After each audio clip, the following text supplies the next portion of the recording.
आज हम सिंधु घाटी सभ्यता के उद्भव पर चर्चा करेंगे कि सिंधु घाटी सभ्यता का उद्भव किन परिस्थितियों में हुआ। यह सभ्यता जो आज से लगभग 6000 साल पहले जन्म ले रही थी, तो उसके जन्म के क्या कारण थे। 12,99,600 वर्ग किलोमीटर में फैली सभ्यता, जिसको 2005 में एनसीईआरटी ने स्वीकार किया, आज वह बढ़ करके लगभग 20 लाख वर्ग किलोमीटर में फैल चुकी है।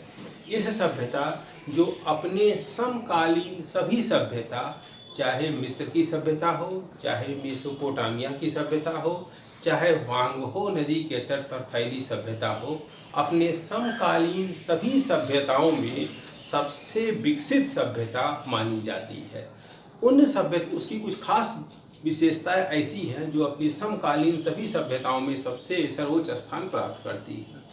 तो आज हम इस पर चर्चा करेंगे कि जो भी इतिहासकार हैं जिन्होंने इन पर लिखने का प्रयास किया है, उन्होंने क्या लिखा है और उनके पास जो स्रोत हैं उस स्रोत के आधार पर उन्होंने क्या बताया है कि सिंधु घाटी सभ्यता का उद्भव विदेशी प्रभाव है या देशी प्रभाव है। तो जब हम विदेशी प्रभाव की चर्चा करते हैं तो हम देखते हैं कि लियोनार्ड बुली और डीडी कौशाम्बी ने मेसोपोटामिया से आयात की हुई सभ्यता का चर्चा किया। उन्होंने कहा है कि सिंधु घाटी की सभ्यता मेसोपोटामिया की सभ्यता का ही एक प्रारूप है या वहाँ का ही एक रूप यहाँ देखने को मिलता है। उन्होंने इसका आधार नगरों को, सड़कों को बनाया था, जबकि वहाँ की सड़कें सीधी न होकर के जिप जैप वे में है और भारतीय सिंधु घाटी सभ्यता की जो सड़कें हैं वो चेसबोर्ड मेथड के आधार पर वो 90 डिग्री पर एक दूसरे को काटती हैं।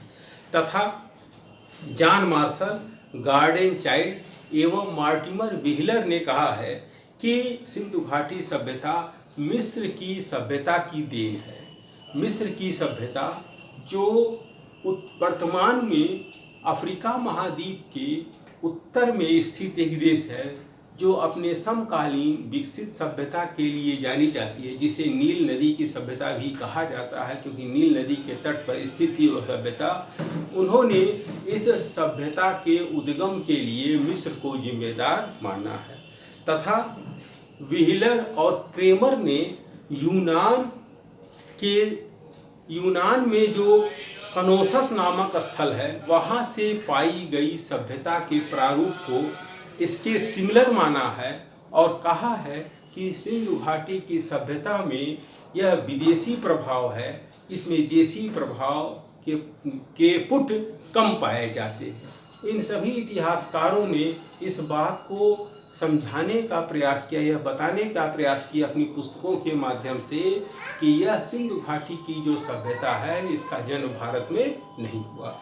जबकि कुछ अन्य इतिहासकारों का कहना है कि यह सभ्यता क्रमिक विकास का परिणाम है। क्रमिक विकास का मतलब ये हुआ कि धीरे धीरे वो ग्रामीण सभ्यता से नगरीय सभ्यता की तरफ चलते हैं, और उसी का परिणाम हुआ कि यह एक समय ऐसा आया जब यह सभ्यता पूरी तरीके से विकसित हुई। अमलानंदन घोष एवं डीपी अग्रवाल ने ग्रामीण से शहरी सभ्यता की ओर पलायन की बात कहा। उन्होंने कहा है कि इस सभ्यता का जन्म पहले एक ग्रामीण सभ्यता के रूप में हुआ और धीरे धीरे उसकी संपन्नता ने गांव से शहर की तरफ इनको विकसित करने का कार्य किया। इससे ही यह सभ्यता का जन्म हुआ है, न कि इस सभ्यता के जन्म में किसी विदेशी प्रभाव को देखने को मिलता है। तथा फेयर सर्विस अग्रवाल एवं आल्चिन ने ईरानी बलूची संस्कृति को इस सभ्यता का आधार बनाया है। ईरानी बलूचिस्तान का जो क्षेत्र है वो अफगानिस्तान का क्षेत्र माना जाता है। तो क्योंकि हम जब इस सिंधु घाटी सभ्यता का प्रारंभ पढ़ते हैं और प्रारंभ में हम ये देखते हैं कि इसके ग्रामीण क्षेत्र में जहाँ से इसका जन्म होता है वह क्षेत्र अफगानिस्तान का क्षेत्र माना जाता है। तो अगर हम ईरानी बलूची संस्कृति को आधार मान करके भी इसके जन्म का कारण पढ़ना शुरू करते हैं, तब भी हमको यह देखने को मिलता है कि यह ग्रामीण संस्कृति वाले क्षेत्र में ही इसका जन्म होता है और धीरे धीरे ये आगे बढ़ते हुए अपने से पूर्व की तरफ पाकिस्तान और भारत में आकर के पूरी तरह से विकसित और फैल जाती है और संपन्न होती है। तो ये दो वर्ग हैं जो इन्होंने कहा है कि इनके ये याद है। तीसरा वर्ग है लक्ष्मण स्वरूप कुशालकर का। लक्ष्मण स्वरूप कुशालकर नामक इतिहासकार ने कहा है कि यह आर्यों की देन है। आर्य लोग आए और उन्होंने इस सभ्यता को इस जन्म दिया। यह एक बड़ा ही विवादास्पद विषय है कि क्या आर्य सिंधु घाटी सभ्यता के जन्मदाता थे। जब हम आज से 10 साल पहले तब इसका अध्ययन कर रहे थे तो हम ये देख रहे थे कि सिंधु घाटी सभ्यता के पतन के कुछ समय बाद आर्यों के आगमन का प्रमाण मिलता है, लेकिन वर्तमान समय में जो खुदाई हुई है और जो जानकारी हमें मिल रही है उससे सिंधु घाटी सभ्यता और आर्यों के आर्य संस्कृति के विकास के बीच का जो अंतर था वो धीरे धीरे समाप्त होता जा रहा है। खास करके दक्षिणपंथी विचारधारा के इतिहासकारों ने इस बात को प्रमाणित करने का प्रयास किया या सिद्ध करने का प्रयास किया है कि आर्य जिन्हें श्रेष्ठ कहा जाता है वो एक श्रेष्ठ संस्कृति के परिचायक थे।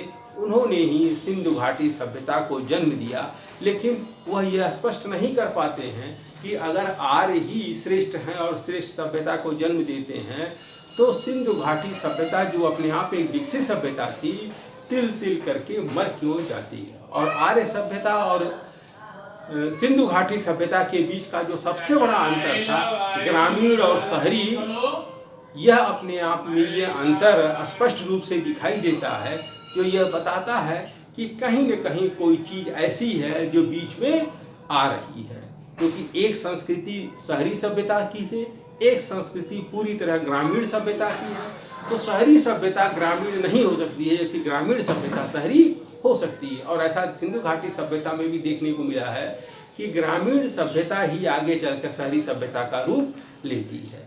तीसरा मत है, अगला मत है जॉन हट्टन एवं फादर हेरास का, जिन्होंने सिंधु घाटी सभ्यता के जन्मदाता के रूप में द्रविड़ों को माना है कि द्रविड़ लोग ही सिंधु घाटी सभ्यता के जन्मदाता थे, क्योंकि उन्होंने अपनी बात को कहने के पीछे जो मेसोपोटामिया जो सिंधु घाटी सभ्यता के जो महत्वपूर्ण नगर थे मोहनजोदड़ो में, मोहनजोदड़ो का अर्थ है मृतकों का टीला, उन पर जो हुए आक्रमण थे उस आक्रमण को उन्होंने आधार बनाया है और उन्होंने कहा है कि यह आर्यों का या उन लोगों का आक्रमण था जिन लोगों ने आक्रमण करके यहाँ के रहने वालों को मार करके यहाँ से भगा दिया और यहाँ से लोग भाग करके दक्षिण चले गए। क्योंकि दक्षिण जाने के पीछे जो इनका रूप रंग का मिलान है वह ये सिद्ध करने का प्रयास किया है कि सिंधु घाटी सभ्यता के लोग ही दक्षिण भारतीय थे। क्योंकि भारतीयों में जब हम मूल की चर्चा करते हैं तो हम देखते हैं कि आर्यों से पहले द्रविड़ों का भारतीय भूभाग में पाया जाना इस बात का प्रतीक है कि द्रविड़ ही भारतीय भूभाग के मूल निवासी माने गए हैं। तो इस आधार पर जॉन हट्टन ने यह समझाने का प्रयास किया है, फादर हेरास और जॉन हट्टन ने यह समझाने का प्रयास किया है कि दक्षिण भारतीय या द्रविड़ संस्कृति के लोग ही सिंधु घाटी सभ्यता के जन्मदाता थे। यह ठीक है कि सिंधु घाटी सभ्यता का उद्भव और सिंधु घाटी सभ्यता का पतन यह दोनों आज भी रिसर्च के विषय हैं, इन पर अनुसंधान हो रहा है और अनुसंधान होने की ज़रूरत है और जो प्रमाण मिल चुके हैं उनका और गहनता से विश्लेषण करने की ज़रूरत है। और उसके आधार पर हम ये व्याख्या करने या समझने का प्रयास करेंगे कि यह सभ्यता का जन्म कैसे हुआ और इसका विस्तार कैसे हुआ। क्योंकि सिंधु घाटी सभ्यता का जितना ही रोचक उसका जन्म है उतना ही रोचक यह जानना कि सिंधु घाटी सभ्यता जो इतनी विकसित सभ्यता थी उसका अंत कैसे हो जाता है। अगले अध्याय में हम इसका क्षेत्रीय विस्तार पढ़ेंगे कि इसका उत्तर में कहाँ तक विस्तार था, दक्षिण में कहाँ तक, पूर्व में कहाँ तक और पश्चिम में कहाँ तक, खास करके इसकी लंबाई क्या थी तथा इनका समुद्र तटीय क्षेत्र क्या था। जैसे कि हम जब उत्तर में इसको पढ़ते हैं तो हम देखते हैं कि उत्तर में जम्मू कश्मीर राज्य के अखनूर जिले में चेनाब नदी के दक्षिणी तट पर मांडा नामक स्थल इस सभ्यता के उत्तरतम ज्ञात स्थल के रूप में माना जाता है तथा दक्षिण में इसको महाराष्ट्र राज्य के अहमदनगर जिले के प्रवरा नदी के तट पर दायमाबाद को इसका अंतिम दक्षिणतम बिंदु माना जाता है और उत्तर से दक्षिण की दूरी 1400 किलोमीटर की बताई जाती है तथा पूर्व में यह उत्तर प्रदेश के मेरठ जिले में हिंडन नदी के तट पर आलमगीरपुर नामक स्थल को इसका अंतिम पूर्वी स्थल माना गया था। अभी जो जीआईसी की परीक्षा हुई थी 19 सितंबर को, उसमें यह पूछा गया प्रश्न था कि उत्तर प्रदेश में कौन सा स्थल ऐसा है जो सिंधु घाटी सभ्यता का ज्ञात स्थल है। ठीक है, तो आलमगीरपुर सिंधु घाटी सभ्यता का अभी तक का ज्ञात अंतिम पूर्वी स्थल है। पश्चिम में इसे हम पाकिस्तान के बलूचिस्तान प्रांत में दास्क नदी के तट पर सुतकागेंडोर नामक स्थल को मानते हैं। जब हम पूर्व से पश्चिम की लंबाई देखते हैं तो 1600 किलोमीटर की लंबाई हमको देखने को मिलती है तथा 1300 किलोमीटर का इसका तटीय क्षेत्र भी हमको देखने में मिलता है। जब हम सिंधु घाटी सभ्यता का आयात और निर्यात पढ़ते हैं, अंतर्राष्ट्रीय व्यापार पढ़ते हैं, तो हमको ये देखने को मिलता है लोथल एक प्रमुख बंदरगाह नगर था जहाँ से व्यापार होते थे। तो हम जब सिंधु घाटी सभ्यता का दक्षिण पश्चिम का जो क्षेत्र देखते हैं जहाँ से सभ्यता समाप्त होते हुए मानी जाती है, दक्षिण पश्चिम का क्षेत्र देखते हुए और हम उत्तर पश्चिम के क्षेत्र तक जाते हैं, ठीक, तो वहाँ तक के जो ज्ञात तटीय क्षेत्र हैं वह सारा क्षेत्र अरब सागर का क्षेत्र माना जाता है। यह क्षेत्र 1300 किलोमीटर लंबा था जो अंतर्राष्ट्रीय व्यापार के लिए प्रयोग किए जाने वाला क्षेत्र था। तो आज का यह दो महत्वपूर्ण टॉपिक है कि इनका उत्तर दक्षिण पूर्व पश्चिम में विस्तार तथा इनके उद्गम के लिए जो विचारधाराएं थी उन पर हम लोगों ने विचार किया। अगले क्लास में हम किसी नए विषय पर आप लोगों को बताएंगे, प्रकाश डालेंगे। धन्यवाद।